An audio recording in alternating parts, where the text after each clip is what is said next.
আসসালামু আলাইকুম। মাইক্রোসফট ওয়ার্ডের বেসিক টিউটোরিয়ালে এখন দেখাবো ওয়ার্ড আর্ট সম্পর্কে বিস্তারিত। তো আপনি যদি চান মাইক্রোসফট ওয়ার্ডে লেখা কিভাবে ডিজাইন করবেন, সুন্দর করে সাজাবেন এবং আপনি আপনার মনের মতো করে লিখবেন, তাহলে কিন্তু আপনাকে অবশ্যই ওয়ার্ড আর্টের ব্যবহার সম্পর্কে জানতে হবে। তো আজকের ভিডিওটি দেখলে আপনি ওয়ার্ড আর্ট সম্পর্কে অনেক কিছু শিখতে পারবেন। তো চলুন শুরু করা যাক। তো মাইক্রোসফট ওয়ার্ডে ওয়ার্ড আর্ট নিয়ে কাজ করতে হইলে আপনাকে ইনসার্ট ট্যাবে ক্লিক করতে হবে এবং এইখানে দেখবেন ওয়ার্ড আর্ট নামে একটা অপশন আছে, এখানে ক্লিক করবেন। এইখানে দেখবেন অসংখ্য ডিজাইন আছে, এইখান থেকে যে কোনো একটা ডিজাইন আপনি সিলেক্ট করবেন। তো এরপর এরকম একটা বক্স আসবে, অর্থাৎ আপনি কি লিখতে চান বা কোন লেখাটা ডিজাইন করতে চান বা কোনটা আপনি আপনার মতো করে সাজাইতে চান সেটা এখানে লিখবেন। তো আমি এখানে হাসিব একাডেমি লিখে দিচ্ছি। তো এটা লেখার পর আপনি এই লেখাটা সিলেক্ট করবেন, করার পর দেখবেন এরকম একটা ড্রয়িং টুলস নামে অপশন আসবে। তো এরপরে এইখান থেকে কিন্তু আপনি লেখাটাকে ডিজাইন করতে পারবেন। তো এইখানে দেখতে পাচ্ছেন শেপ, অর্থাৎ আমাদের এই লেখার চারপাশে যে শেপটা আছে এই শেপটার কিন্তু কালার এখান থেকে আমরা নিতে পারবো। দেখুন আমি এখানে লালের উপরে ক্লিক করা মাত্রই আমার কিন্তু এই চারপাশটা কিন্তু লাল হয়ে গেছে, অর্থাৎ এই শেপটের কালারটা আপনি এখান থেকে নিতে পারবেন। এরপরে আপনি যদি চান যে আপনার এই শেপটির মধ্যে যে জায়গা আছে অর্থাৎ ফাঁকা অংশ, এই অংশটা আপনি কালার করবেন, তাহলে এইখানে ক্লিক করবেন। এইখান থেকে আপনি যেই কালারটা নিতে চান, ধরুন আমি এই কালারটাই সিলেক্ট করে দিলাম। দেখেন তাহলে কিন্তু আমাদের এই লেখার মধ্যে যে শেপটা আছে এই শেপটার ভিতরে কিন্তু কালার হয়ে গেছে। আপনি এই কালারটা কিন্তু চেঞ্জও করতে পারবেন চাইলেই, এখান থেকে আবার আপনি যে কালার চান সেটাই কিন্তু এখান থেকে আপনি করতে পারবেন।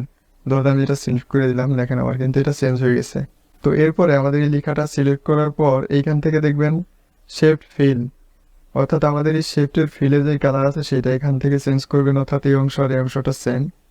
তো আবার এইটা যদি সিলেক্ট করার পর এখানে শেপ আউটলাইনে ক্লিক করেন, তাহলে শেপটির চারপাশে যে একটা আউটলাইন আছে সেই আউটলাইনের কালারটা যদি আপনি চেঞ্জ করতে চান, তাহলে এখানে শেপ আউটলাইন ক্লিক করবেন। এরপর দেখবেন এখানে অসংখ্য কালার আছে, আপনি যেটা চান সেটা সিলেক্ট করবেন, তাহলে দেখবেন এই শেপটির যে আউটলাইন আছে এই আউটলাইনের কালারটা চেঞ্জ হয়ে যাবে।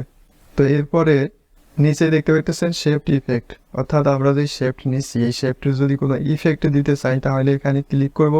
এরপর দেখবেন এখানে বিভিন্ন রকম ইফেক্ট আসছে।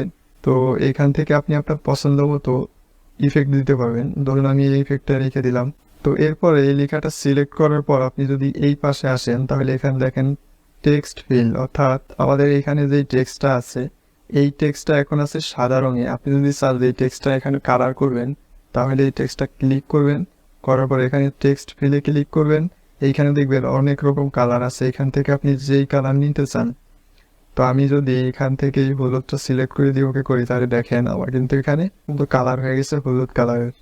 তো আপনি চাইলে কিন্তু এখান থেকে খুব সহজে এই কালারটা চেঞ্জ করতে পারবেন।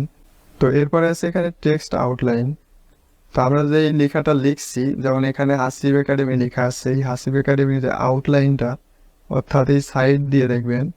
তো এটা সিলেক্ট করলাম, করার পরে এখানে আউটলাইনে গেলাম, এখান থেকে যদি সাদা করে দিই তাহলে দেখেন আমাদের এই লেখার আউটলাইনগুলো কিন্তু সাদা হয়ে গেছে। এরপরে আছে টেক্সট ইফেক্ট, অর্থাৎ এই টেক্সটের যদি আপনি কোনো ইফেক্ট অ্যাড করতে চান তাহলে এখানে টেক্সট ইফেক্টে ক্লিক করবেন। এইখানে দেখবেন অনেক ইফেক্ট আছে, আপনি এইখান থেকে যেইটা চান, ধরুন আমি এটা সিলেক্ট করে দিলাম, তাহলে দেখুন আমাদের এই টেক্সটটা কিন্তু এরকম একটা ডিজাইন হয়ে গেছে।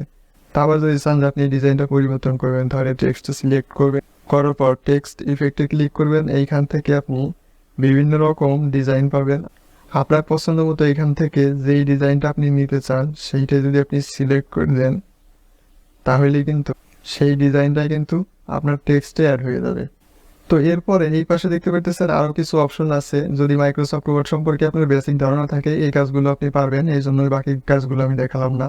তো এভাবেই কিন্তু আপনি মাইক্রোসফট ওয়ার্ডে ওয়ার্ড আর্ট নিয়ে কাজ করতে পারবেন খুব সহজেই। তো এই ছিল মাইক্রোসফট ওয়ার্ডে ওয়ার্ড আর্ট নিয়ে বিস্তারিত। এমন নিত্য নতুন আরও ভিডিও পেতে চ্যানেলটিকে অবশ্যই সাবস্ক্রাইব করবেন।